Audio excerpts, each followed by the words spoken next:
Welcome back to Andersen Acres. We're in the kitchen again today, specifically at the stove. I'm just going to turn my timer off. There we go. And we are going to be making a coconut pecan frosting. Now you can use walnut instead, or you can eliminate the nuts, but I do like a coconut pecan blend. So what we're going to do is we need to make this on the stove because there is egg in it, so it has to be cooked. So we're going to start with a half cup of butter. You could use margarine if you want. Now, what you want to do is heat your element to about medium heat, and you're going to wait until that starts to melt.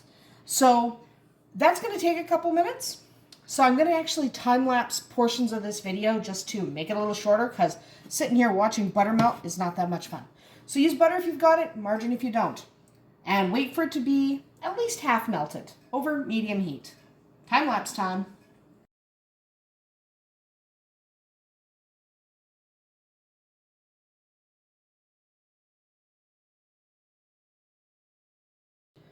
All right, so our butter is about half melted. So to that, we're going to add 1 cup of sugar, regular white granulated sugar, not icing sugar.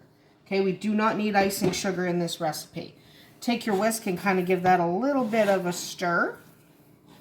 It's not fully melted yet, so it'll start to dissolve, but it won't completely dissolve. And just give that a minute. We don't want that sugar to burn. So while we're waiting for that to kind of dissolve a little bit, we're going to add 1 cup of evaporated milk. It's important that it's evaporated milk, not just standard milk. It does turn out better. So now we're going to kind of wait for that to warm up just a little bit. Okay, again, we're going to time lapse this because you don't need to watch this warm up. So, yeah, that looks pretty good. So I'm going to let this time lapse until that butter is completely melted.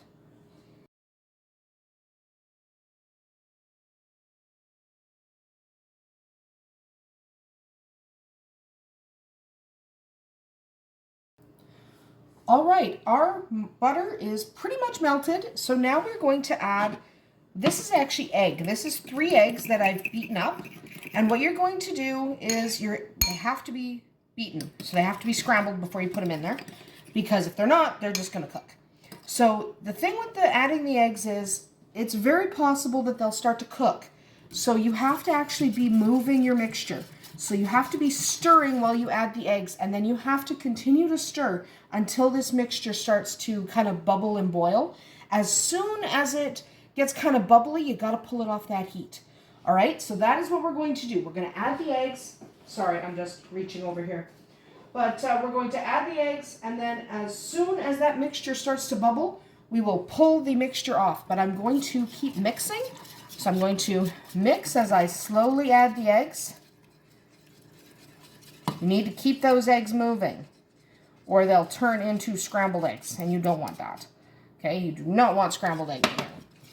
So we're just going to keep this moving, and we're going to continue to stir it until it bubbles. You don't have to be like crazy.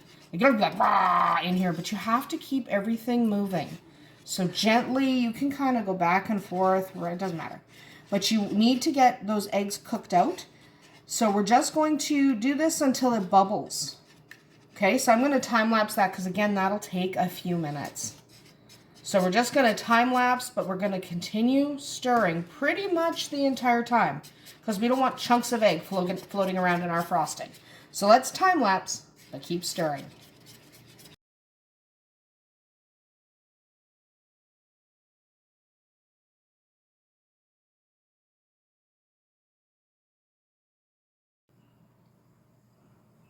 And there it goes. It's starting to bubble. So we're going to pull it off the heat right away. Turn the heat off. Keep that moving for a minute just so nothing settles on the bottom, because the bottom of the pot is still going to be very hot. And then as we're mixing, we have 3 more ingredients to add, because I said it was coconut pecan and there's no pecan or coconut. So first we're going to add about a teaspoon of vanilla, not a ton. You can do a little less vanilla if you don't love vanilla. Whisk that in. Remember, you don't want to burn it, because if you burn it, you'll have burned frosting. That's not good.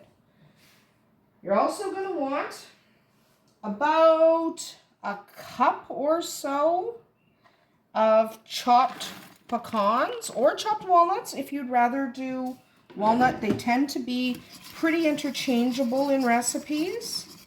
Whisk that in.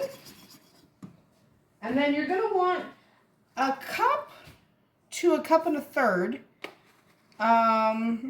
of coconut. Depends on how coconutty you want.